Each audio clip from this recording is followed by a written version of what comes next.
Hi friends. Uttarakhand में कुछ समय पहले बीडीओ और बीपीडीओ का एग्ज़ाम हुआ था, जिसको यूके ट्रिपल एससी के द्वारा यहाँ पर संपन्न कराया गया था। लेकिन परीक्षा होने के कुछ समय के बाद यहाँ पर कुछ लोगों के द्वारा पेपर लीक होने का मामला संज्ञान में लाया गया, जिसकी वजह से यहाँ पर एसआईटी के द्वारा जांच की गई और साइबर सेल के माध्यम से ये पूरी जांच हुई और जिसमें कुछ लोग आरोपी पाए गए हैं और उनको हिरासत में लिया गया है। तो ये पूरा मामला इस प्रकार से है। परीक्षा हल कराने वाला क्लर्क गिरफ्तार। नैनीताल मुख्य न्यायिक मजिस्ट्रेट कोर्ट में कनिष्ठ सहायक है आरोपी। तो इतने अच्छे पद पर, सरकारी पद पर होने के बावजूद भी इतना गलत कार्य करने पर इनको गिरफ्तार किया गया है।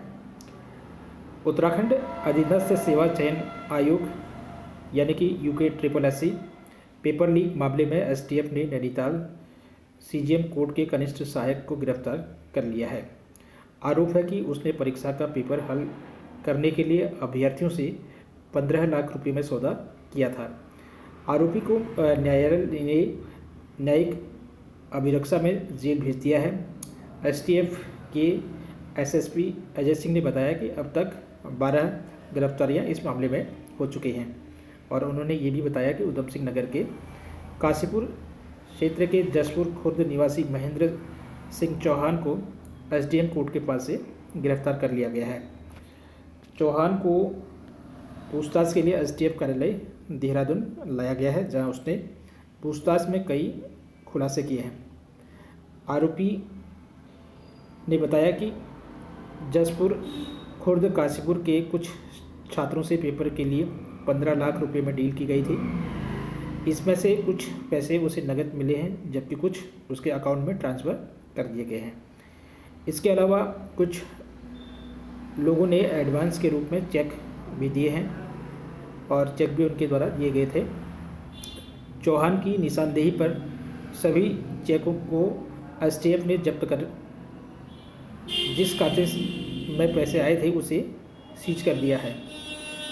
तो इस प्रकार से कुछ पैसे नकदी के रूप में मिले हैं और कुछ चेक के द्वारा मिले हैं और कुछ उनके अकाउंट में ट्रांसफ़र किए गए हैं। तो ये इसमें बहुत बड़ा ये मामला है पेपर लीक का और इसमें अभी जांच जारी है। बहुत सारे लोगों को गिरफ्तार किया गया है और अभी भी जांच जारी है। और उत्तराखंड सरकार का कहना यही है कि इसमें जितने भी लोग लिप्त पाए जाते हैं उनको दंडित किया जाएगा और सख्त से सख्त उनके लिए कार्रवाई की जाएगी। और बहुत सारे जो इसमें अभ्यर्थी जिन लोगों ने एग्ज़ाम क्वालिफाई किया था अपनी मेहनत के बल पर, उन लोगों का कहना है कि उनका भविष्य अधर में लटक गया है। कुछ खराब लोगों की वजह से उनके मेहनत पर अब पानी फिरने जा रहा है।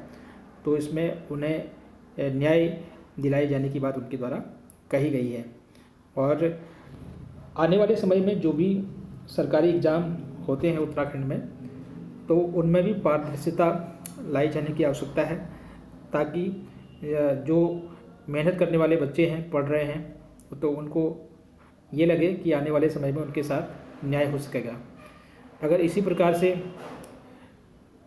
पेपर मामला है जो लीक होने का और इसके अलावा बहुत सारी गड़बड़ियाँ जो होती हैं और इसी प्रकार से अगर बार बार होती रही, तो फिर लोगों का भरोसा सरकारी महकमे से उठ जाएगा और कोई भी व्यक्ति सरकारी नौकरी करने के लिए तैयार नहीं होगा, क्योंकि जो गरीब तबके के लोग हैं उनके पास इतना पैसा हो नहीं सकता है जो इतना पैसा 15 लाख रुपए तक दे सकें।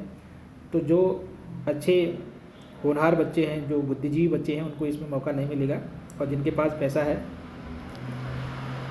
उन्हीं लोगों को यहाँ पर सरकारी नौकरी मिल पाएगी, ऐसा कहना शिक्षित बेरोजगार लोगों का है। तो फ्रेंड्स, इस प्रकार के घोटाले होना कहीं न कहीं अपने आप में एक बहुत बड़ा विषय है और इन पर सख्त कार्रवाई होनी चाहिए जो ऐसे मामले में लिप्त होते हैं और इनको कड़ी से कड़ी सज़ा दी जानी चाहिए, ये कहना है आम जनता का। तो फ्रेंड्स, ये थी आज की जानकारी। वीडियो और बीपीडीओ परीक्षा के संबंध में जिसने पेपर लीक किया था उसकी गिरफ्तारी के बारे में एक विशेष सूचना थी। तो मिलते हैं कुछ नई और ताज़ा जानकारी के साथ।